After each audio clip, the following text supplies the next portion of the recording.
Hey, what's up? My name is Sasuke and welcome to another Clash Royale video. Today I'm going to be trying out a minor chip cycle deck. It's very similar to the lock bait deck that I posted last week, except that this deck has an added angle of attack with the minor tanking for a minion Horde push, and the rest of the deck is just a typical spell bait shell. The minor also makes a great tank for the goblin barrel. So let's not waste any time, let's go watch some games. Alright, our opponent will be the Grey Owls from the clan It's a Trap. He's playing some kind of aggressive Hawk Rider Elite Barbarian deck, and I think his deck uses the Rage spell as well, as you can see in the next card of his cycle.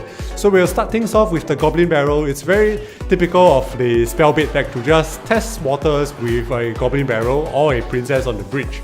With this deck you can use a Miner as well to start things off, to do some chip damage on the tower. Chip damage is where it's at when you're gonna play this deck. So I placed my Princess on the opposing lane of the Barbarians in the hopes that she would be able to burn some of them, but unfortunately my opponent has the lock to take her out. So the Hawk Rider here easily distracted with an Inferno Tower and finished off with our Goblin gang.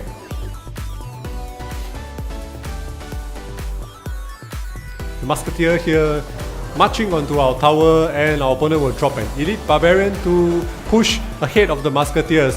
Minion Horde is not an excellent defense against the Elite Barbarians, as you can see here, because the Elite Barbarians just run under them and they have so much HP that they can take the hits that the Minion Horde unleashes on them. So things look really bad for us at the start of this game. We lost our tower.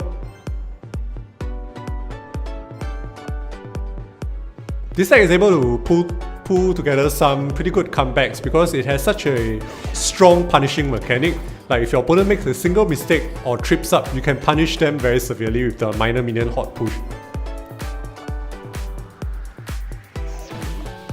Hawk Rider here. Thankfully I saved up my Inferno Tower because I know that my opponent has the Hawk Rider. Inferno Tower is also a decent defense against Elite Barbarians. Here I'm doing a split push with the Miner and the Goblin gang.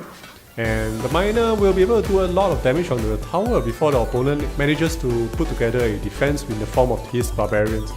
Princess here again on the opposing lane to deal with the Barbarians, but she's most likely going to get locked. There we go. Lock for our Princess and lock for their Barbarians.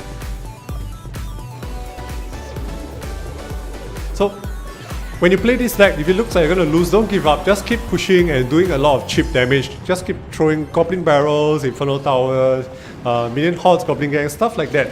Don't give up, because once it enters double elixir, you can spam so many units that your opponent is not able to keep up. And your units are really good for positive elixir trade, so you are able to build up a sizable push off the back of a really good defense. I tripped at the start because I didn't expect my opponent to drop Elite Barbarian and Rage. But once I've gotten the hang of it, I can defend it effectively with a positive elixir trade and manage to muster up a push on my own. So time is running short, and this game will go into serious overtime, as you will see later on. Princess here, defending against the Barbarians. The Goblin Gang will take care of the Musketeer and also wipe up some of the remaining Barbarians. I haven't had a chance to demonstrate the minor minion Horde push, so here it is. This is the minor minion Horde push. I'm going to tank the tower while the minion Horde rushes towards the tower. Unfortunately, the opponent has Fireball for our minion Horde. So if you're playing against an opponent with arrows or Fireball, you can either try and bait them out, or you can do the normal spell bait chip damage strategy, which also works very well with this deck because all the cards are great at doing chip damage. I'm very lucky that my opponent is not running a level 9 Hawk Rider. That would be very painful for us. Princess here going to do a little bit more chip damage. Goblin Gang here to defend against the Barbarians, just to buy a little bit of time and also to cycle towards my Goblin Barrel. And here we're going to win in the nick of time. If my opponent had reacted with the Fire Spirits a split second earlier, I would have not been able to win this game and it would have been a draw. Okay, our next opponent will be a severely over-leveled opponent. I think all his cards are higher level than mine, except for his heal spell, but that's just because the heal spell is pretty new to this game. We're gonna start things off with the Miner. We didn't have a really good hand. We don't have a Goblin Barrel or a Princess as an opener, so we're gonna use the Miner. Unfortunately, which will only do a little bit of damage, but any bit of damage helps a lot when it comes to this deck. So his zap here will allow our tower to take out his minion horde.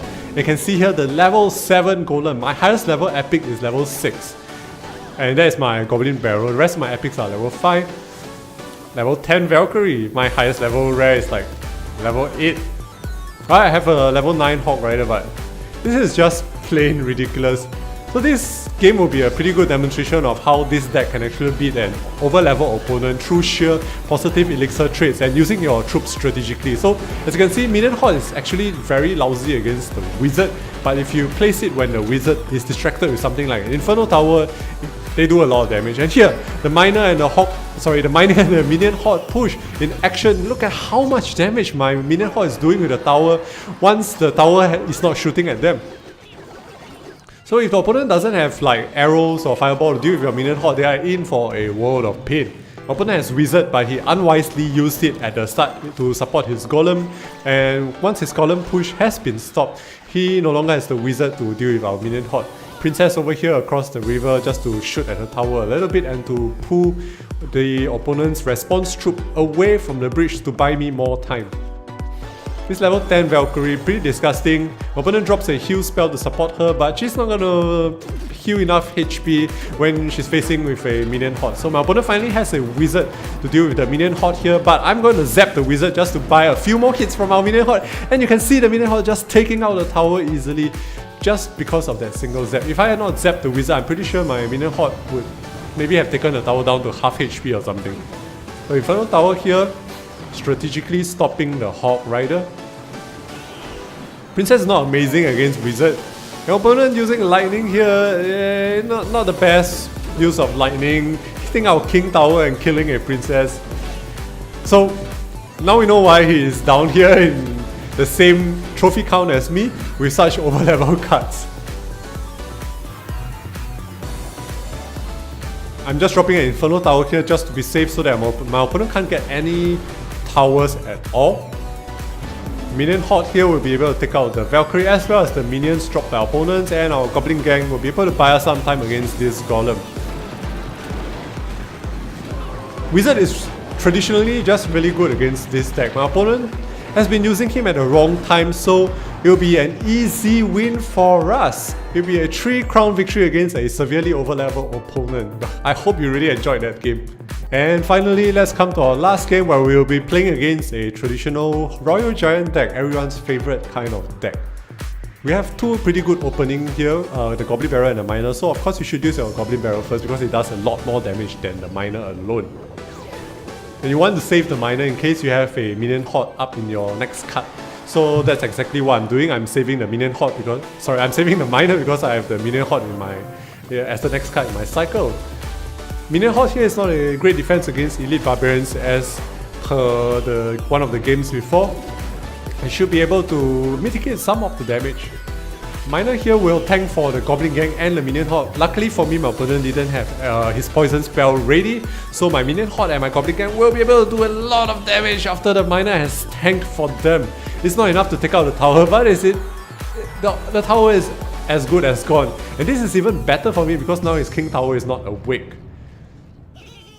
I'm not going to touch that tower, I'm going to focus on the other tower. I drop my princess here on the back just to deal with whatever's coming out of the Goblin Hut. So I begin my assault with the Goblin Barrel. I didn't have time to log this skeleton army, but I will still need to log it anyway because if I allow it to reach my tower, then it will be GG for my tower. Saving up elixir here for a minor Minion Horde push. This push is pretty successful because my opponent went to drop a Musketeer instead of like saving his zap spell. So he ran out of elixir to stop this push, and look at how much damage that single push has managed to deal to the tower.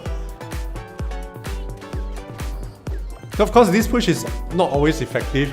I just got lucky that it got effective against an opponent who used Musketeer.